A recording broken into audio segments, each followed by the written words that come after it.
Continuons aujourd'hui à plonger dans l'histoire de l'ère de la ruine, je le rappelle, toujours le livre appelé Les Flammes de la Trahison, avec toutes les nouveautés qui suivent le siège de Terra, ainsi que les informations qui se passent pendant le siège. On va aujourd'hui parler d'une nouvelle qui est très importante, qui s'appelle Des Anges d'un autre âge, et je vais vous répondre directement grâce à cela, et aussi d'autres informations évidemment, on va voir plein de choses, pas que cette nouvelle dans cette vidéo, liées à la mort de notre très cher Sanguinius, le primarque des Blood Angels.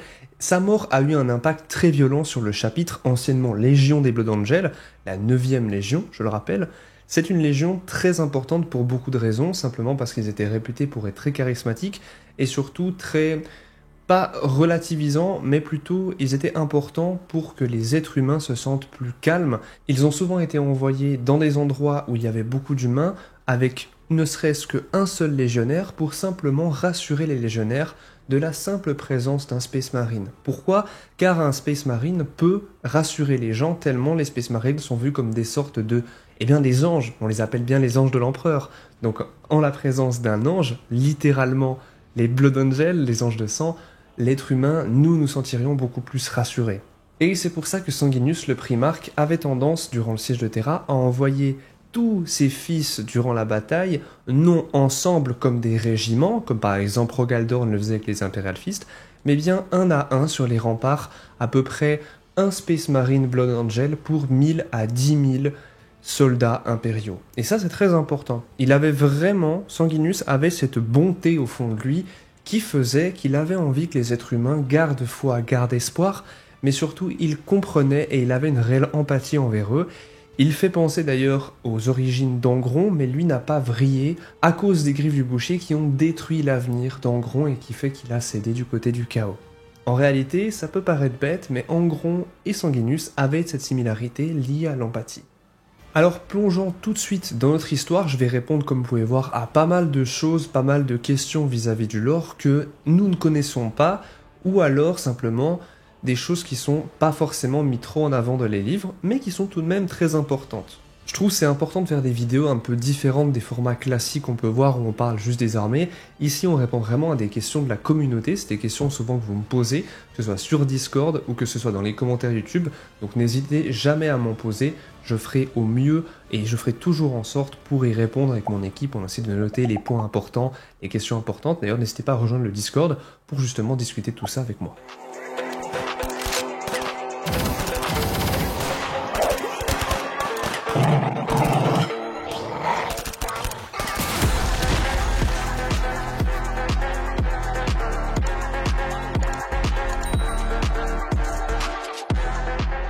Si vous voulez soutenir la chaîne et vous faire plaisir en même temps, n'hésitez pas à checker Holy Energy, le plus vieux sponsor de la chaîne. C'est le sponsor qui permet de boire des boissons sans culpabiliser, sans calories et sans sucre. C'est aussi une des meilleures manières pour obtenir de la caféine avec la gamme Energy, parfait pour vos petites sessions gaming, lecture, etc. Même pour faire du fit. Il y a aussi la gamme hydratation Ice Tea et même la gamme Milkshake pour tous les gens qui veulent boire des boissons en se faisant vraiment plaisir. Merci à tous ceux qui passent par mes liens pour soutenir la chaîne, vous la faites perdurer depuis très longtemps. N'oubliez pas le code BrushClub pour moins 10% et le code BrushClub5 pour moins 5€ sur la première commande. Et je vous conseille les starter sets qui sont parfaits pour commencer. Allez, on commence la vidéo. Pour commencer, il est important que je vous lise la première page. Kistos Gaelon se tient sur les vestiges de Markmas Sud, la section 52, point de résistance 78, au moment où son père succombe. Il s'y trouve depuis 33 minutes. Ce temps n'est qu'une estimation. Absolument tout sur la désolation n'est qu'une estimation. Lui-même s'est mis à considérer la désolation comme un état de choses plutôt que comme un lieu qui puisse être décrit. Une terre dévastée, brûlée et exsangue et lacérée, et défaite jusqu'à la racine. Un endroit que des âmes mortes étaient revenues fouler. Gaelon est arrivé au point de résistance 78 avec 2 autres guerriers. Ni l'un ni l'autre ne sont de sa légion. Il y a Sulok, des White Scars, et Neuron, des Imperial Fist. Gaelon doit se murmurer leurs noms pour parvenir à s'en souvenir. La désolation emporte les noms, comme elle a emporté tout le reste. Il ne reste plus de munitions en aucun d'eux. Gaelon est un Blood Angel. Il tue avec sa seule épée depuis un laps de temps qu'il ne peut estimer. Sulok possède un vouge tronçonneur, mais les dents se sont brisées et le mécanisme qui les entraînait s'est enrayé. Néron tient une masse d'armes qui lui pend du bras. Toutes ces plaques d'armure, de la cuisse à l'épaule, sont en morceaux. La chair brûlée se distingue par les interstices et des morceaux d'os à travers la chair. Il n'y a plus de deuxième bras, depuis le niveau de l'épaullière. La désolation le lui a pris. Bientôt, elle viendra prendre ce qui reste de lui. Voici donc la première page qui, d'après moi, met directement dans l'ambiance de cette nouvelle qui va être très sombre. Accrochez-vous comme d'habitude, car malheureusement, ou plutôt heureusement, le lore évolue. Et c'est une très bonne chose, car on sait que Warhammer 40 000 est en train de changer énormément. Et il y a des choses à voir, et surtout à discuter, autour de la mort de Sanguinius qui déchire la réalité. Car quand Sanguinius tombe sous la main d'Horus, ce n'est pas seulement la perte d'un chef, c'est une sorte d'onde de choc spirituel. Au fond d'eux, chaque Blood Angel ressent la déchirure dans son âme, comme si leur lien génétique et mystique avec leur primarque s'effondrait d'un seul coup. Ce n'est pas une douleur physique, mais bien un abîme qui s'ouvre dans leur esprit. Je sais que beaucoup de gens ne connaissent pas réellement tous les primarques, et c'est normal, si vous débutez Warhammer, ou même si vous êtes un vétéran, ou simplement que vous avez lu quelques livres, il est totalement normal de ne pas tout connaître sur cet univers. Comment vous en vouloir quand il y a plus de 700 livres, avec les codex et les romans? C'est extrêmement compliqué de tout savoir, c'est un univers qui ne s'arrête pas, et c'est pour ça qu'il faut préciser à quel point l'aspect psychologique mais aussi philosophique de ces œuvres est importante. Et c'est pour ça que quand un primarque, une sorte de père génétique qui a été créé artificiellement, mais qui est quand même une sorte de père pour une armée entière, meurt, quand ce dernier disparaît, cela impacte directement une armée, mais une armée de ses fils. Philosophiquement parlant, c'est extrêmement intéressant. Psychiquement parlant, et même du côté de la dimension des démons, cela a forcément un impact. Et c'est pour ça que Warhammer est autant marquant. C'est pour ça que beaucoup d'entre nous, quand on lit ces histoires, on se sent un petit peu ailleurs. On est dans un autre monde, simplement, car il est réellement poussé aux limites du croyable, aux limites du réel. Pourquoi, encore une fois? Car tout est extrême dans cet univers, mais pas impossible pour autant. Je pense en toute sincérité que si 40 000 ans passaient, on se retrouverait dans un univers proche du totalitarisme de Warhammer 40 000, même si cela est évidemment discutable. Pour continuer notre histoire, ici, notre personnage Gaelon est accompagné donc de plusieurs de ses compagnons. Il est important de préciser qu'ils sont dans la désolation, un endroit très aride. Et ils sont les derniers survivants dans l'endroit où ils se trouvent. Évidemment, il y a d'autres survivants autour de Terra, mais là on se focus bien sur 3 personnages. Et vous allez me demander pourquoi y a-t-il 3 personnages et pourquoi est-ce que j'insiste autant sur ces derniers? Eh bien la raison est simple, ils sont dans un champ de ruines, mais surtout, il y a un impact. Actuellement, tout ce qui se passe autour d'eux est une sorte d'apocalypse, une apocalypse de cendres et de cadavres, et de pourriture, et surtout de chaos. Le décor dans lequel ils se trouvent est inimaginable, inquantifiable en termes de dégâts. Le ciel ressemble à de la rouille tellement il y a de la poussière, et en plus de ça, des sortes de choses démoniaques qui traînent partout. N'oublions pas qu'il y avait la Death Guard qui était là il y a peu de temps, et la Death Guard a tendance à avoir énormément d'insectes près d'eux, et ils ont évidemment ramené beaucoup de maladies, et de nuages remplis d'insectes et de saletés que je ne peux nommer. Le sol est aussi jonché de milliards de cadavres, et je précise bien de milliards, si on pourrait même dire plus d'ailleurs, ce qui finit par carrément créer des montagnes d'os. Imaginez des plaines qui maintenant ont eu des sortes de montagnes qui ont poussé, d'os, de cadavres, de sang, de pourriture, et des pires choses que vous pouvez imaginer. Le temps n'a plus réellement de sens, surtout depuis tout ce qui s'est passé avec les failles autour de Terra. Les démons semblent pouvoir faire ce qu'ils veulent. Le Warp semble avoir attaqué Terra autant que les vivants. Et chaque pas que vous faites dans cette désolation, ainsi que les pas que font nos Space Marines, semble amener à un lieu familier, mais malheureusement détruit. La guerre a réellement brisé la logique de l'espace, mais surtout du temps. Rappelez-vous de ces informations.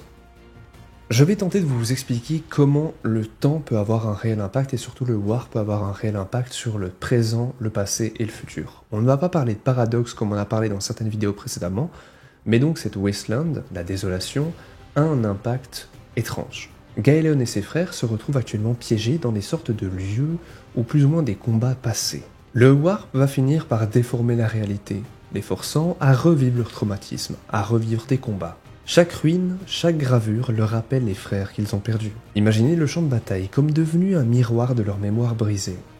Ou alors, est-ce que c'est Gaelon qui a l'impression que le passé fait autant d'impact? Il pense peut-être que ses frères vivent la même chose que lui, mais en réalité, il est le seul à perdre les pédales. Comme on l'a vu, notre très cher Sanguinius vient de mourir. Et il le ressent instinctivement dans ses tripes sans forcément comprendre ce qui se passe. En réalité, Gaelon est en train de plonger dans la folie, mais une folie poétique. Et là, il faut que je vous lise un passage très important. Petite information avant que je vous raconte la suite, les deux Space Marines, autres que notre très cher Gaelon, le White Scar et l'Imperial Fist, sont sur le point de se battre. Mais Gaelon semble ailleurs. Je vais vous lire un petit récit. Le calme, la quiétude, le murmure d'un pinceau sur le parchemin. Gaelon se tenait sur un sol en pierre pâle, sous une toiture de bois. Le sol est un marbre pris aux derniers eaux du montagne, qui autrefois donnait sa pierre au temple des dieux de Terra, mort depuis longtemps. Les fûts qui soutiennent cette toiture ne proviennent pas de Terra, mais de Caliban, choisi, abattu et expédié vers le monde trône comme cadeau du lion. Il pleuvait, l'eau crépitait sur les pierres par-delà l'abri de la canopée. Des rideaux de gris passaient devant une vue de pont enjambant des ruisseaux, qui coulaient entre les arbres lourds de leurs fleurs. La pluie était à demi artificielle, bien sûr, tout comme cette scène qui l'arrosait. Il s'agissait de l'un des dômes ornementaux d'Ataya Antakya, la spire des 1000 jardins, la ruche émeraude de Terra. Gaelon cligna des yeux, tandis qu'il observait les chemins de gravier et les pétales roses danser à la surface grise des bassins.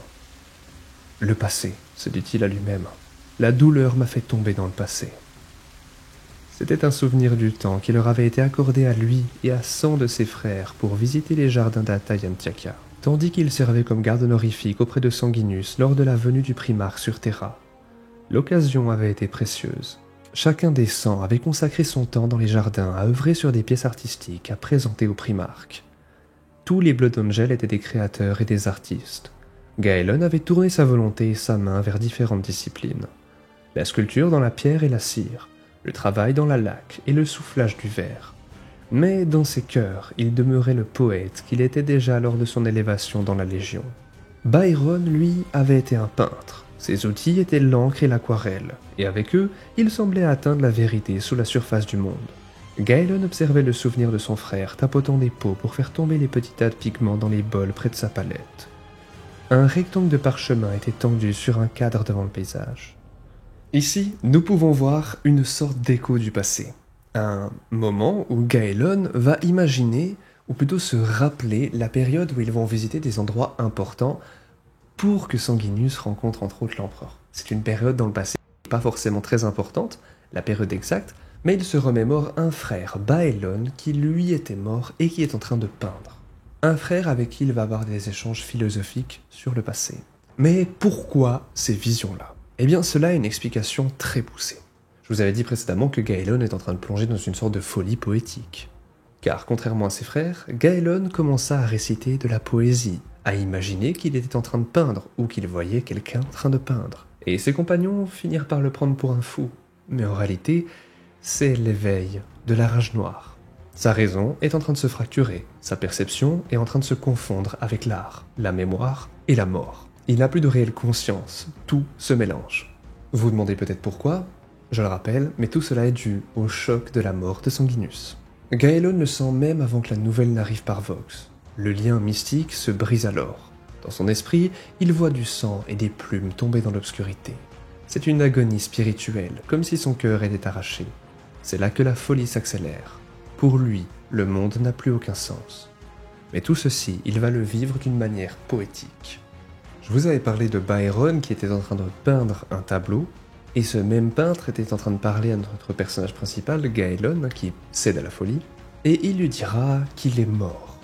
Et tout cela va devenir une sorte de méditation funèbre, calme, où il va tenter d'apporter une sorte d'état de médiation, ou de méditation plutôt, pour notre très cher personnage principal. Et ici, la peinture sert comme une sorte de miroir de la réalité. Chaque coup de pinceau qui est fait naître un paysage cauchemardesque. Des nuages, des gaz toxiques, des nuées de mouches, et même la Death Guard qui avance. Mais étrangement, ce que Byron est en train de peindre, ce que le frère mort est en train de peindre, est ce qui se passe réellement autour de notre très cher personnage principal. Il perd les pédales, mais il est quand même conscient de ce qui se passe autour de lui, mais il le voit à travers une œuvre d'art qu'il imagine dans le passé. C'est pas un paradoxe, mais c'est juste lui qui pète les plombs. Car en réalité, Gaelon ne distingue plus du tout la différence entre tableau et donc réalité. Et il a une sorte d'illusion démoniaque qui va faire surface. À distance, Gaelon croit voir une marée de démons qui approche, des sortes de peaux écarlates, des crocs, des lames noires qui sont là pour l'atteindre et le tuer. C'est à ce moment-là qu'il va réellement se préparer à se battre. Mais un doute plane toujours. Et si c'était que des hallucinations? Car ses frères ont simplement et mystérieusement disparu dans son champ de vision. Peut-être qu'il les a tués, en croyant affronter les créatures du Warp. Et c'est à ce moment-là que la rage noire prend réellement place. Gaëlon entre dans une sorte de transe meurtrière. Tout est rouge et noir. Il combat sans s'arrêter, car il est persuadé de livrer bataille contre une infinité de démons. Mais en réalité, il a basculé dans cette rage, dans une prison de mémoire et de folie, là où le passé et le présent se confondent en une guerre éternelle, là où il ne peut plus reculer ni avancer. Il est un prisonnier. Mais il y a une chose qui n'est dite qu'implicitement. On voit toute l'histoire grâce aux yeux de notre personnage. On est dans sa tête, en train de tourner à la folie, qui devient totalement folie. Et dans ce récit, on nous dit jamais directement s'il tue ses camarades, ou plutôt s'il tue son frère White Scar et Imperial Fist. Mais en réalité, tout l'indique. Il a tué Sulok et Néron, car on finira par entendre des rires démoniaques. Mais je théorise que cela n'est en fait que ses frères en train de rigoler de l'absurdité de la scène. Ou peut-être simplement lui qui pète un plomb, mais bizarrement, comme on l'a dit, ses frères ont disparu de sa vision. Et ils ont été plus ou moins remplacés par des démons. Alors, je vous pose cette question, était-il réellement en train de combattre des ombres, ou était-il persuadé d'affronter de réels monstres? En réalité, a-t-il vraiment tué ses frères? Le destin des fils de Sanguinus est scellé depuis la mort de ce dernier.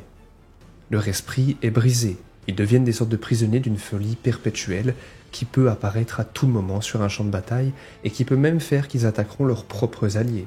C'est pour ça que ces Space Marines loyaux sont dangereux.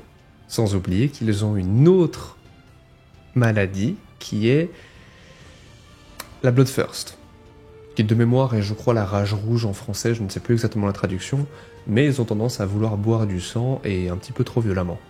Maintenant qu'on a vu l'impact réel de la mort de Sanguinus sur notre très cher Blood Angel et donc ses propres fils, je tiens à vous lire la définition ancienne et encore actuelle de la rage noire. Ici, c'est bien la définition du lore. Et il est très important que vous la compreniez car avant on a vraiment vu un côté psychologique, philosophique de cette rage noire. Voici donc les faits sur cette rage. Tous les chapitres issus des Blood Angel souffrent encore de l'empreinte psychique laissée par la mort de Sanguinus. Cela peut les rendre fous, avant ou pendant une bataille, et ils se prennent pour Sanguinus lui-même pendant la bataille de Terra. Cet état est irréversible, sauf dans un cas, le chapelain Les Martès, qui parvient largement à la contrôler. Et les victimes sont enfermées dans la Tour des Perdus, sur la planète natale des Blood Angel jusqu'à leur mort. Cette folie est connue sous le nom de rage noire. Lorsqu'un Space Marine est submergé par cette rage, il renaît dans un monde de colère, de haine et de fureur, et absolument rien d'autre. Outre les souvenirs de Sanguinus, le Blood Angel est touché par une infime partie de son pouvoir surnaturel, augmentant ainsi sa force et sa vitalité à des niveaux surhumains. Plutôt que de subir une mort lente et insensée, les Blood Angel enrôlent ceux qui ont récemment succombé à la rage noire dans une unité spéciale appelée la Compagnie de la Mort. Il s'agit des Space Marine Blood Angel à l'armure noire et rouge. Leurs armures sont peintes en noir, barbouillonnées de croix rouges symbolisant les blessures de Sanguinus, et sont généralement dirigées par les quelques officiers du chapitre, notamment les chapelains de la Compagnie de la Mort, capables de communiquer des ordres à des guerriers perdus. Ils sont ensuite envoyés mener les assauts les plus dangereux, espérant une mort rapide et honorable au combat. Les origines de la soif rouge et de la rage noire font l'objet de vifs débats parmi les Blood Angel et leurs successeurs. Certains imputent cette responsabilité au processus d'insanguination, d'autres à la corruption profondément ancrée du chaos chez Sanguinus lors de son transport verbal, mais le Mechanicum a observé que les Blood Angel possèdent une Omephagia dite hyperactive, ce qui combine à leur rituel sanglant, qui pourrait les rendre plus fortement affectés par les souvenirs passés que d'autres. D'autres évoquent l'impact de l'étrange cocktail de toxines chimiques et des radiations de Bal Secundus, ainsi que les preuves de passé des mutations au sein de la population. Mais d'après moi, je pense que ça vient vraiment de l'homophagia, qui est l'organe qui fait que si un Space Marine mange un cadavre, il pourra récupérer ses souvenirs. Et donc, je pense que ça vient là, ça paraît être l'idée la plus plausible. Mais on pensait initialement que les Space Marine Blood Angel Primaris étaient plus résistants à la rage noire. Mais c'est pas du tout le cas. Il est désormais clair qu'ils ne sont pas aussi résistants à défaut qu'on le pensait, comme le prouve l'incident de Kovan. Cet espoir s'est finalement avéré illusoire et les Space Marines dits Primaris sont désormais membres de la Compagnie de la Mort. Donc même avec l'évolution en Primaris, les Space Marines ont toujours ces problèmes liés à leurs organes et je pense que c'est pour ça que tout cela est là. Ça n'a rien à voir avec les nouvelles origines des Space Marines ou plutôt les anciennes origines. En tout cas, j'espère que vous avez aimé cette vidéo. Si vous êtes encore là, écrivez F la rage noire en commentaire. J'espère sincèrement que vous aimez toutes ces vidéos sur l'ère de la ruine. J'adore faire des petits résumés comme ça où on répond à des questions sur le lore. N'hésitez pas évidemment à commenter, à liker, à booster la vidéo pour l'algorithme, ça aide énormément notre équipe, alors merci à tous de la part de tout le monde. N'hésitez pas aussi à checker Holy Energy avec le QR code à l'écran, lien dans la description ainsi que le commentaire épinglé pour soutenir la chaîne avec des boissons plus saines pour la santé.